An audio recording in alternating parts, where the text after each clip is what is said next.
This is the last in my series of video lessons about IELTS speaking part 2. I've already done lessons about the 6 main topic areas for IELTS speaking part 2. This list describes a person, place, object, event, activity and your favourites. We've covered those, but what about questions that don't fit into these 6 main topic areas? What do you do if you have a question that doesn't seem to be one of these 6 main areas? Let's have a look at some examples to show you what I mean. Here are some questions that I've seen in official IELTS books or in the real exam. 1. Describe an important choice that you had to make. Describe an idea you had for improving something at work or college. Describe a competition that you took part in. Describe a meeting that you went to at work, college or school. Describe a time when you were asked for your opinion in a survey.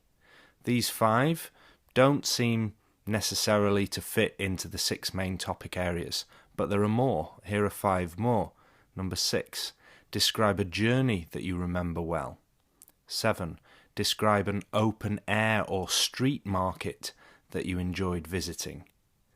Describe a shop near where you live that you sometimes use. Describe a conflict that you had or a time when you became angry. Describe a beautiful sky that you enjoyed looking at. And 5 more. Number 11. Describe an interesting story that someone told you. Describe a law in your country that you think is good. Describe a local news story that people in your area found interesting. Describe a time when you were stuck in traffic or delayed when travelling. And describe a time when you helped someone. So we've got 15 questions there that I've picked from different sources that don't seem to fit in the 6 main topic areas. So let's look at what we should do in this situation. Here's my advice. I think there are 3 things that you can do. First, you can adapt your ideas from a main topic. Even if some of those questions didn't seem to be from one of the 6 main topics straight away, often you can use one of the main topics, or you can adapt your ideas at least. If you've prepared some good vocabulary for the main topics, I'm sure you'll be able to use some of it for almost any question. The second thing that you could do is talk about your job or studies. I think apart from the 6 topic areas, the main ones, we should really have a 7th one. Number 7 would be your preparation for your job or studies. You should be able to describe either your job or your studies. It depends what you do. You definitely should be able to describe your career, what you do in life. I can't help so much with that because it depends on the person, it depends what you do, but you should definitely prepare some good ideas, good vocabulary for that topic or those topics. And finally, the third thing that you could do is look through the lessons on my blog. Often I cover the stranger topics, the different ones that people are worried about on my blog in the lessons there. Let's look at each one of these 3 tips in a bit more detail. The first tip again, adapt your ideas from a main topic. Well, from those 15 questions that we've just seen that seem like they're not about a main topic, let's see if we can find a main topic that's close to them. So the question about describing a competition that you've been in, we could choose a sports competition and use our ideas from the activity topic. My sport was swimming, so I could easily say that I was in a swimming competition maybe when I was younger. Another one of those questions that we've just seen, the 15 questions, if it was describe a journey, well, I would use the main topic, describe a place.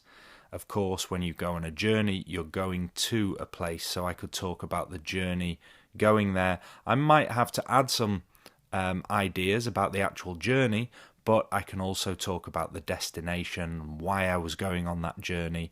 You'll definitely be able to use some of your vocabulary from the describe a place topic for that one. The next one, describe a shop Well, you could easily use some ideas from your main topic area of describe an object. Whatever object you chose, I chose a watch. I could talk about the shop where I bought that watch.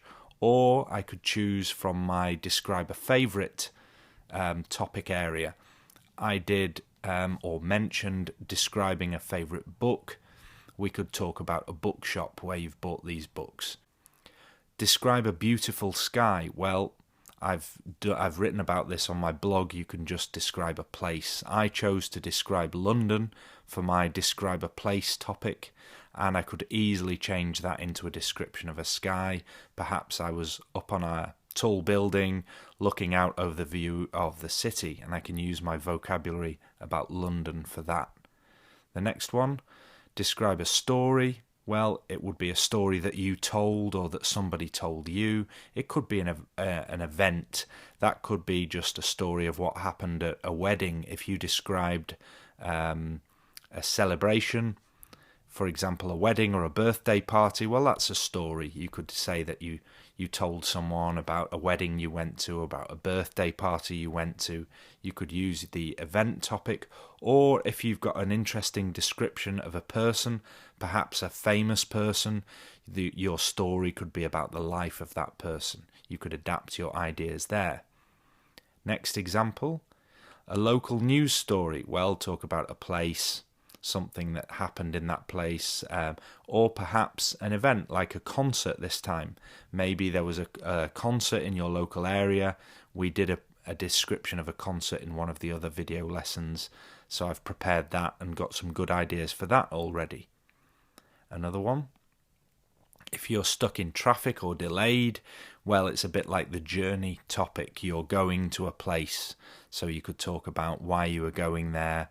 Use all of the description of the place, and then just add some of the ideas for the traffic or delay on the journey. Finally, a time when you helped people. Well, you could say that you gave someone directions in a place or gave someone advice about which place to visit, and I would choose London again. I could use my description of London, say that maybe I advised a tourist to go there or gave someone directions to a place in London. Or I could talk about an object. Maybe I helped someone in my family to learn to use their new phone or their new watch, their smartwatch. I could use my description of an object from that main topic. So those are some of the 15 questions I showed you earlier where I think you could adapt ideas from main topics. The main topics in red writing on this slide. Now on to the second tip, which was to talk about your job or studies. This should be a strong topic for everyone. You should be able to talk about either your job or what you've studied at school, college, university. Thinking back to the 15 questions that I showed you earlier, let's see which of them could be answered using a description of your job or studies. The first one, an important choice in life that you made. If you have to describe it, an important choice of course, your choice of job or what to study could be perfect for that. Next one, an idea that you had at work or college. Of course, you could talk about your work or your studies for that. Describe a competition. We've already seen how you could adapt ideas, describing a sport, but maybe you could describe an academic type competition or a work competition, some kind of targets at work maybe. That might suit some people better than speaking about a sport. Next one, describe a meeting, of course, at work or at school, university. Lots of meetings, it would be easy to talk about your job or studies for that one. Describe a survey. Well, on most academic courses, for example at university, teachers ask their students to fill in a survey at the end of the course to see if they were satisfied with the course, what was the teaching like, what was the subject like, what were the facilities like. The same thing could be true in a job situation. Maybe at the end of a project you have a survey to see how everyone did, or if you go to a conference or a meeting, they often ask you to fill in a survey about the conference venue, the facilities, etc., to see if you're happy with the experience. So you could talk about work or studies for a survey question. Next one, a conflict or a time you became angry. Well, maybe it was part of a group work project, a team project, and you could actually use some vocabulary from the describe a person topic as well, because we talked about hard work, working as a team, that kind of thing. Maybe you were with someone on a team who didn't work hard, who didn't contribute properly.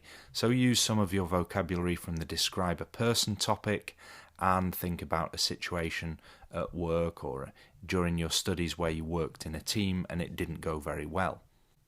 Another question that could be covered by this job or studies description, describe a time when you were stuck in traffic or delayed. Maybe you were travelling to an interview or a meeting or an exam at school or university. You could talk about where you were going when you were stuck in traffic or delayed and how you felt, how stressful it was, etc. Another one, when you helped someone, describe a time when you helped someone. Maybe you were working in a team at university or school or in your job and you help one of the other team members. Use some of your vocabulary from the describe a person topic again when we were talking about teamwork and working hard. So you can see that it's important to prepare some good ideas and vocabulary about your job or studies. These topics can cover a lot of possible questions. Finally, the third of my tips, look through the lessons on my blog. I've covered a lot of speaking topics on IELTSsimon.com. Just go to the blog IELTS-simon.com and look through the speaking lessons. You'll find all sorts of examples of some of the stranger topics as well as the 6 main topic areas. For example, I've covered the topic describe an open air or street market, describe a law in your country. I think I said or recommended talking about not using a mobile phone while driving. Choose an easy law for that one. Or not smoking in restaurants, for example. Another one that I've covered, an environment problem, a business you'd like to own, a prize that you'd like to win, etc. I've covered many lessons. Go through the speaking lessons and find as many as you can. But remember, the 6 main topic areas are still the most important. You can look at these less common ones, but it's still more important to be really familiar and prepared for the 6 most common ones. In the end, if none of this advice works, well, do your best. And my advice is tell the truth. If you can tell a real story about your life, something you can describe something that you've really done, it's always easier if you're telling the truth. That's the end of this lesson, and it's the end of the series of lessons about IELTS Speaking Part 2. In the next lesson, we'll move on to Speaking Part 3.